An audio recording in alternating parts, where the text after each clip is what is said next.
Sagittarius, the promise she whispered back to her younger self. There are moments, Sagittarius, when the past doesn't call your name. It simply stands quietly behind you, waiting for you to turn around. Not with judgment, not with regret, but with a softness you once carried so effortlessly that you forgot it was yours. Maybe life has hardened you in places you never meant to become stone. Maybe you've grown into strength so well that the world forgot you were ever tender. Or maybe you forgot it yourself. Tonight, as the world hums its usual rhythm, and the lights outside your window blur into their familiar constellation, something shifts. A drawer you rarely open, a box you barely remember packing, and tucked inside, an old photograph curled at the edges, holding the version of you the world never truly met. 17. Bright-eyed, heart open, dreams untouched by fear. And for a moment, Sagittarius, you freeze, because she is looking straight at you, as if asking, "Where have you been?" This isn't a story about regret. It's the story of a woman who has lived long enough to understand what she sacrificed for survival, and the girl inside her who never stopped waiting to be found. So come closer. Sit with me for a while.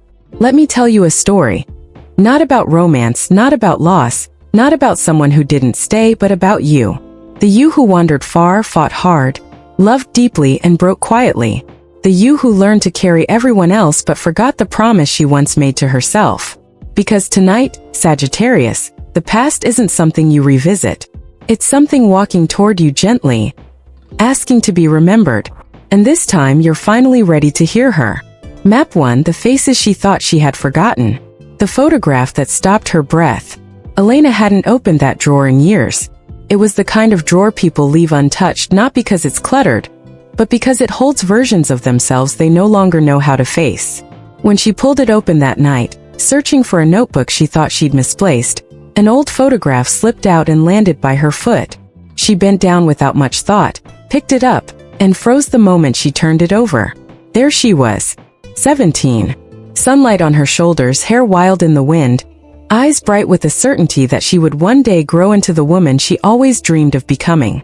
There was nothing guarded in that smile, nothing hesitant in the way she stood. She was all fire, direction, intuition, and hunger for life. Elena stared at the girl she used to be, and a quiet ache curled through her chest. It wasn't sadness. Sadness has weight, a gravity you can identify. This was lighter, more like a forgotten melody played softly somewhere far away. A reminder. A question. A slow tug at the edges of a life that had drifted too far from its original map. She whispered, barely mouthing the words. "Where did you go? And why did I let you slip away?" The room was silent, but something inside her answered. Not with language, just longing. The pull toward someplace familiar. Still holding the photograph, Elena felt a strange gravitational pull. An old instinct stirring, nudging her toward a place she hadn't stepped into in years. The Lantern. A cafe tucked at the corner of the old district, with dim amber lights and the kind of music that makes you breathe slower without realizing. It was where she used to go to sketch ideas, dream loudly, and believe in second chances. Before life stretched her thin. Before routine swallowed her days. Before she began living safely instead of fully. She slipped the photograph into her coat pocket and left her apartment without questioning it. Outside, the evening air carried the crisp bite of pre-winter, sharp enough to wake the senses, gentle enough not to hurt. She walked through the quiet streets with the feeling that someone younger, braver, was walking beside her, or inside her. When she reached the lantern, the warm light spilling across the sidewalk softened something in her chest. The cafe looked unchanged, as if it had been waiting for her to come back. She stepped inside, welcomed by the aroma of roasted beans, and the low hum of jazz floating from an old speaker. She chose a seat by the window, placed her coat on the chair, and let herself sink into the moment. A part of her felt suspended between the woman she had become and the girl she used to be. The unexpected presence by the window. That was when she noticed him. He sat beneath the soft spill of a hanging lamp, its warm glow framing him like an unintentional portrait. One hand cradled a cup of coffee, the other rested loosely against a book that looked well-worn, dog-eared at the corners. His face wasn't remarkable in the obvious sense, but there was a stillness to him, a quiet steadiness that drew her attention before she understood why. He didn't dominate the room, Yet somehow he anchored it. When he lifted his gaze, their eyes met, not dramatically, not with the flourish movies love so much, but with a gentle recognition that felt oddly intimate for two strangers. A small nod, subtle and unforced. The kind people share when they both carry the same quiet exhaustion, the same longing to feel connected to something real. Elena returned the nod. Just a simple gesture. But it echoed deeply inside her, awakening a softness she didn't realize had gone dormant. She looked away first, not out of discomfort, but to gather herself. The world inside her was shifting in small, almost imperceptible ways. The small gesture that felt like light. A few minutes later, Elena stood to add a little sugar to her latte. As she reached for the spoon, it slipped from her fingers and clattered onto the floor. A tiny accident, insignificant to anyone else. But before she could bend down, he stood, picked it up, and handed it to her with an easy, gentle smile. "Here," he said, voice warm and slightly rough around the edges. "Thank you," she replied softly, her fingers brushing his for half a second, just long enough for something warm to bloom inside her unexpectedly. It wasn't the gesture itself that touched her. It was the simplicity of it, the unassuming kindness, the humanity. When she returned to her seat, she held her latte a little closer, grounding herself in its warmth. Something in her chest, the part that had been dormant for too long, stirred as though remembering it was allowed to feel hope. Not hope in him, not yet, but hope in herself. In her capacity to still be moved by something gentle. Her fingers slipped into her coat pocket, brushing the edges of the old photograph. And in that quiet moment, she felt a whisper rise from someplace deep and long forgotten. "Maybe there is still more of me left to reclaim than I thought." She didn't know it yet, but that whisper was the beginning of a journey, not toward a man, but back toward the girl who once looked at the world with bright, fearless eyes. Map 2, the colors memory painted for her when a stranger becomes a story. Elena didn't return to the lantern the next day with the intention of seeing him again. At least that's what she told herself. She went because the place felt like a soft echo of the girl in the photograph, and somehow sitting there helped her breathe a little easier. Yet when she pushed open the door and stepped inside, her eyes instinctively drifted toward the window where he had sat the night before. The seat was empty. A strange disappointment flickered through her chest, thin, fleeting, almost embarrassing in its softness. She ordered her coffee, sat down, and tried to focus on her notebook, but her mind kept wandering. Not to him exactly, but to the moment he lifted the spoon for her. The warmth in his eyes, the gentle acknowledgement that had felt more intimate than it should. She wondered why such a small moment lingered. Maybe because life had been loud for so long. Maybe because kindness from a stranger felt like a rare language. Or maybe because a part of her, quiet, buried but still alive, was ready to feel something again. And in that readiness, she began to paint him. Not with intention, but with the quiet imagination Sagittarius women carry in their bones. The conversation that opened something old. She saw him again 3 days later. This time he entered after her, shaking droplets of rain off his coat, offering a polite smile to the barista. He looked less contemplative tonight, a bit disheveled even, like someone who had wrestled with their day and lost, but gently. He spotted her, and there was a moment, a brief one, where he hesitated, then offered her the same soft nod. She returned it, and before she could retreat into the safety of her own space, he spoke. "Mind if I sit here? The place is a bit crowded today." It wasn't crowded. Not really. There were at least 4 free tables. But Elena simply smiled and said, "Of course." He sat opposite her, setting down his cup. Up close, she noticed small details. A faint scar above his right brow, the subtle crinkle at the corner of his eyes when he smiled, the way he held his cup as if warming his hands rather than drinking. "I'm Daniel," he said. "Elena." A simple exchange, but the kind that felt like unfolding a door just enough to let light in. They talked easily about books, about the weather that couldn't decide if it was autumn or early winter, about how cities feel different depending on the hour you walk through them. Nothing profound. Nothing too deep. Yet Elena found herself remembering every word longer than she needed to. When he said, "Some days the world feels too loud, doesn't it?" She felt something inside her soften. Not because of what he said, anyone could have said it, but because she hadn't realized how much she needed someone to say it out loud. The accidental sign Sagittarius hearts always respond to. One evening a week later, Elena decided to stay home. She told herself she needed rest. She told herself she couldn't keep wandering to the same cafe, like someone waiting for something undefined. But around 8 p.m., an inexplicable longing tugged at her again. The same pull that had led her there the first night. So she put on her coat and walked out. The lantern was quiet tonight. Warm. Familiar. And he was there, already sitting at their corner table. He looked up in surprise, then smiled in a way that felt too genuine to ignore. "You're here," he said softly, like a quiet relief more than a greeting. Elena felt her heartbeat shift. Not race, just shift, like something inside her leaned forward. She sat down across from him, and for a moment, they simply sat in comfortable silence, watching the rain slide down the windows. "This rain," he murmured.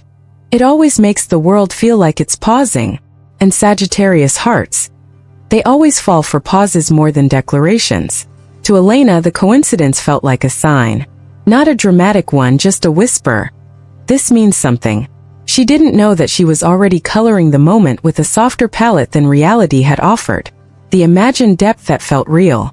Over the next days, her mind began doing something she didn't consciously choose. It filled in the spaces between his words. It smoothed out the edges of his silence. It added tenderness where there was only politeness. It interpreted attention where there might have been habit. When he sent her a short message, "Hope you got home safe," she replayed it 3 times, drawing warmth from the way she imagined he typed it. When he laughed at something she said, she didn't just hear the laugh. She built a meaning beneath it. And when he sat across from her in silence, lost in his own thoughts, she mistook that quiet for depth, for longing, for the kind of introspection she believed she saw in him the first night. But the truth was simpler, quieter, more ordinary. Still, she painted him with the colors of her hopes, with the shades of the woman she used to be, with the dreams she once held when she was 17. It wasn't obsession, and it wasn't desperation. It was projection, the gentle kind, the kind that grows when a heart finally remembers how to throb again after years of stillness. And the insight whispered inside her, too soft for her to hear clearly yet. You are not falling for him. You are falling for the parts of yourself that you see reflected in him. The echo of a younger self. One night, as she lay in bed, Elena reached into her coat pocket and pulled out the photograph again. She held it beside her face in the dim light, hers at 17 and hers at 44. And she realized something with a sudden, piercing tenderness. She wasn't imagining Daniel. She was re-remembering herself. The girl who believed in connection. The girl who trusted signals and signs. The girl who once promised she would never let her heart grow cold. Daniel wasn't the story. He was simply the mirror where she caught sight of her own forgotten reflection. And mirrors, as Sagittarius learns again and again, can be dangerous or healing, depending on what you choose to see. Map 3, where the truth unfolded softly. The evening that carried too much hope. The evening began like so many others, quiet, predictable, wrapped in the comfort of a routine that had started to form without Elena noticing. She walked to the lantern with a familiar flutter of anticipation held carefully, privately inside her chest. Not a childish excitement, but the delicate kind of hope that a woman builds slowly after years of teaching herself not to expect much from anyone. The cafe was warm against the chill outside. Lamps glowed like small constellations, and the low hum of conversation created a soft backdrop. Daniel was already there, sitting by the window, fingers wrapped around a cup of tea instead of coffee this time. When he saw her, a gentle smile touched his lips. "You made it," he said, as if her presence meant something to him. And maybe it did. Or maybe she simply wanted it to. She settled into the seat across from him, feeling the quiet electricity of unspoken things hovering between them. The kind that makes you believe, even if just briefly, that something is unfolding. Tonight felt different. Not dramatic, just heavier with meaning. Elena sensed it in the way Daniel sighed, in the way he avoided eye contact at first, in the way his fingers tapped lightly on the side of his cup as though searching for the right words. Her heart tuned itself to him, attentive, hopeful. The sentence that shifted everything. Halfway through their conversation, one filled with soft laughter and observations about small, ordinary things, Daniel glanced out the window and said something that sliced cleanly through the quiet warmth between them. "I've been talking to someone," he murmured. "It's nothing serious, but I think it might go somewhere." Elena blinked, confused for a brief, suspended moment. He wasn't offering the sentence to hurt her. He wasn't even fully aware of the impact it carried. He was simply sharing something from his life, the way people naturally do when they don't know someone is placing them quietly into a tender, hopeful corner of their heart. "Oh," she said softly, keeping her voice steady. "That's nice." But her chest tightened. Not dramatically. No heartbreak, no collapse. Just a subtle constriction. The quiet ache that comes from reality brushing against illusion. He continued talking, unaware.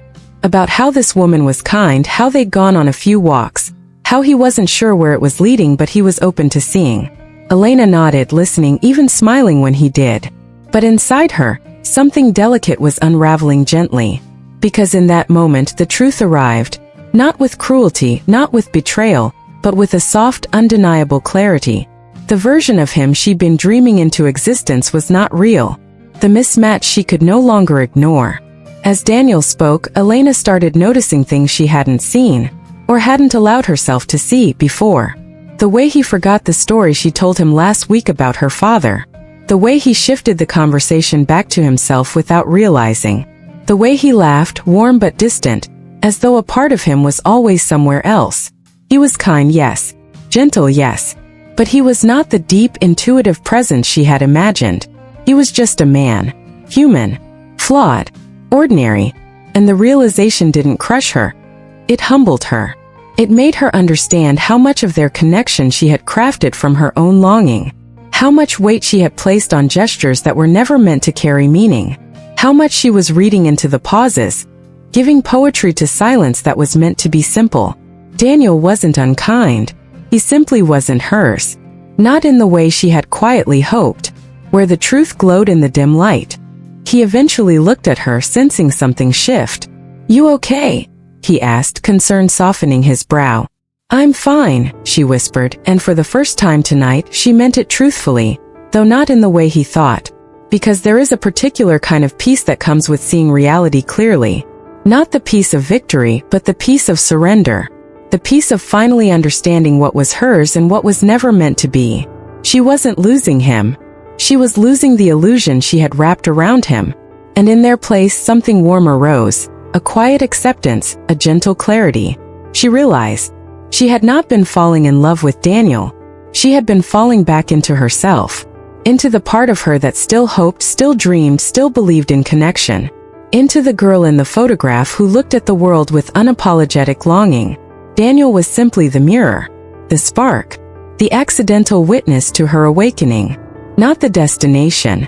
And Sagittarius hearts, they often mistake the mirror for the flame, the soft unraveling. When they parted that night, there was no drama, only a soft goodbye, a brief hug, a shared smile that held no promises. Walking home, Elena felt strangely lighter, not because she wasn't hurt, but because the pain was clean, uncomplicated, honest. She understood now that the story wasn't about them. It had never been. It was about the woman she was becoming, and the parts of herself she was reclaiming, and the truth she was finally strong enough to look at directly. The wind brushed against her face as she walked, and for a moment she felt 17 again. Not naive, not hopeful without reason, but alive in a way she hadn't allowed herself to be in years. The truth hadn't broken her. It had freed her. Map 4. When her heart began writing its own story. The quiet after the unraveling. The night after their conversation, Elena sat in her living room with only one lamp lit, the photograph of her 17-year-old self resting beside her cup of tea. The silence around her wasn't heavy. It was spacious, like a room finally cleared of furniture she no longer needed. She traced her thumb along the edge of the photograph and felt an odd sense of calm. For the first time in weeks, she wasn't waiting for a message from Daniel. She wasn't replaying conversations. She wasn't imagining next steps or painting futures in soft, hopeful colors. Instead, she was listening, really listening to herself. It was only in the quiet that she realized how loudly her heart had been speaking all along. Not about Daniel, but about her. About the things she longed for, the tenderness she had buried, the dream she had abandoned out of fear of disappointment. And slowly a truth surfaced. Daniel had never been the story. He had been the setting, the spark, the mirror. But the story was always hers. Why Sagittarius creates the version, instead of seeing the person. Sagittarius hearts are storytellers by nature. Not because they lie, but because they sense what could be just as vividly as what is. They see potential the way others see surfaces. And when they meet someone who feels familiar, someone whose presence unlocks a forgotten softness, they often start painting. Not deliberately, not manipulatively, but instinctively. It's the instinct of a soul that believes in possibility. Elena realized she had done exactly that. She hadn't fallen for Daniel's reality. She had fallen for the potential her imagination wove around him. His kindness became depth. His politeness became emotional resonance. His availability became intention. She didn't love him. She loved the way she felt in his presence. The way parts of herself resurfaced around him. The way she remembered her own softness. Sagittarius often loves in the direction of their own longing, not the object of it. And longing is powerful. It can make shadows appear as silhouettes. Can make coincidences look like signs. It can make a gentle voice sound like destiny. But longing is also a painter, and painters exaggerate light. The inner mechanics. Why her heart filled the gaps. As she lay on her couch that night, Elena felt the gentle sting of recognition. The way she had amplified small gestures. The way she had projected sincerity into silence. The way she had romanticized fragments into wholes. It wasn't because she was foolish. It was because she was lonely in a way people rarely talk about. The emotional loneliness of a woman who has learned to be strong for too long. Loneliness doesn't always show up as sadness. Sometimes it shows up as imagination, as generosity of interpretation, as believing someone is deeper simply because you need depth. Her loneliness had picked up the brush. Her hope had chosen the colors. Her heart had filled the empty spaces, inventing a story because the real one was too quiet. And deeper still, another truth floated to the surface. She wasn't idealizing him.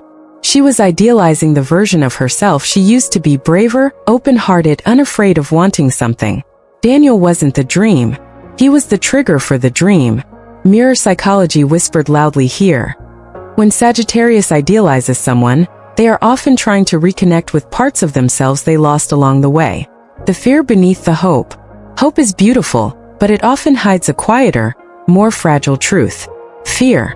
For Elena, the fear was simple. She worried that this version of herself, soft, open, unguarded, might never return unless someone else awakened it. That she needed another person to bring her back to life. This fear made it easier to project. To believe that the warmth she felt around him was because of him, not because she was capable of feeling warmth. Sagittarius carries a secret wound. They fear their fire won't burn on its own. But it always does. It just needs space, and honesty, and the courage to look at themselves without the filter of longing. Elena began to understand that she had used Daniel as a placeholder for bravery she already possessed. She projected depth because she missed her own depth. She romanticized silence because she missed her own voice. She clung to signs because she missed her own intuition. She wasn't afraid of losing him. She was afraid of losing herself again. The gentle returned to her truth. The next morning, she stood before the mirror with her hair still damp from the shower, the photograph tucked into the frame beside her reflection.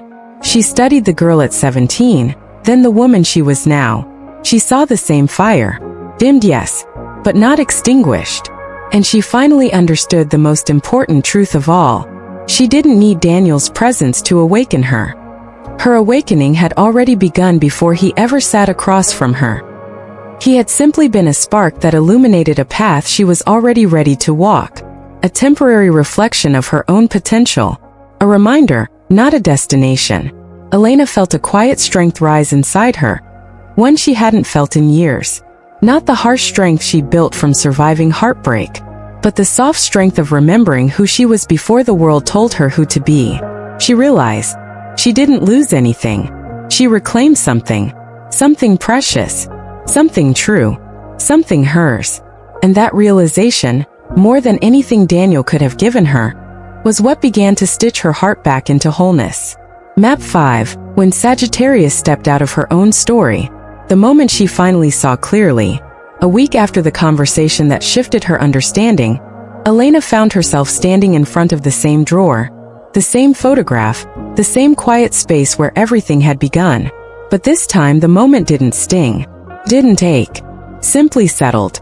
She sat on the floor, back against her bed, holding the image of her 17-year-old self with hands that no longer trembled from longing or illusion. The girl in the picture seemed to look at her knowingly now, not with accusation, not with disappointment, but with recognition. "You found me," the eyes in the photograph seemed to say. And Elena exhaled, finally understanding. She hadn't been searching for Daniel. She'd been searching for this version of herself, the brave, curious, alive version that had gone silent under the noise of adulthood and disappointment. Daniel was never meant to stay. He was meant to remind her. She didn't lose a man. She found a self. And that, she realized, was not heartbreak. It was liberation. Walking away from the painting she created. The next time she went to the lantern, she chose a different seat. Not the window. Not the corner where Daniel used to sit. She ordered her coffee, pulled out her notebook, and opened it to a blank page. For the first time in a long time, the blank page didn't frighten her. It didn't feel empty. It felt like possibility.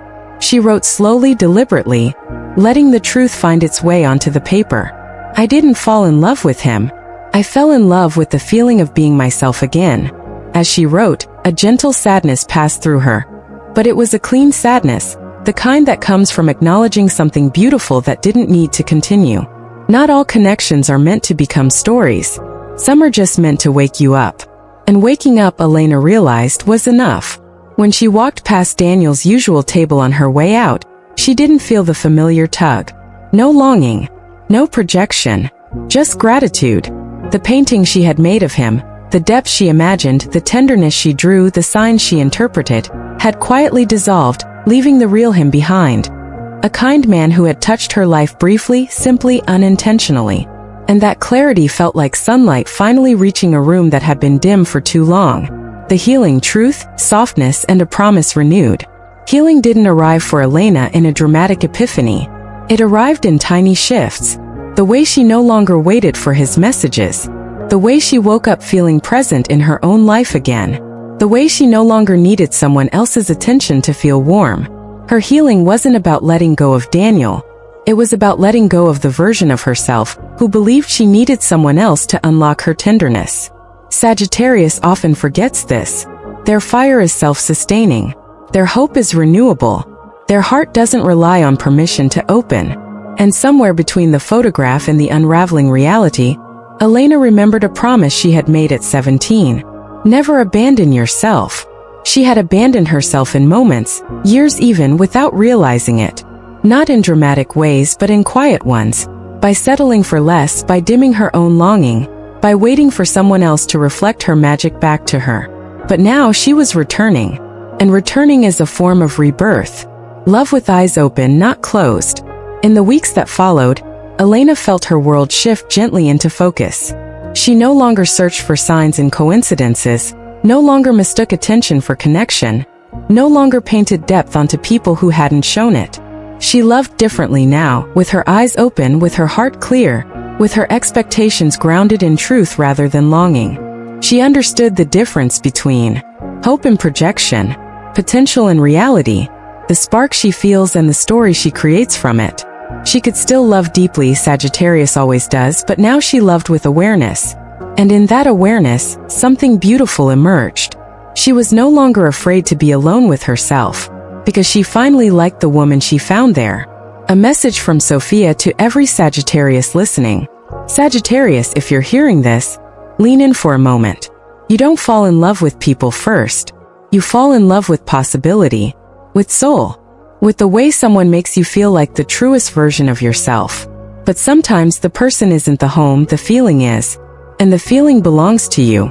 If you've ever loved someone who didn't stay, if you've ever painted someone in colors they never offered, if you've ever fallen for the version you created in your mind, there is nothing wrong with you. It just means your heart still believes in beauty. It means your spirit hasn't given up. It means the girl inside you, the one you used to be, still wants to be heard. So here's your reminder. You don't need anyone to awaken your fire. Your fire was never gone. You only needed to turn toward it. And if this story touched you, if it reminded you of a version of yourself you've been missing, then maybe it's time finally to make a promise back to your younger self. I will not forget you again.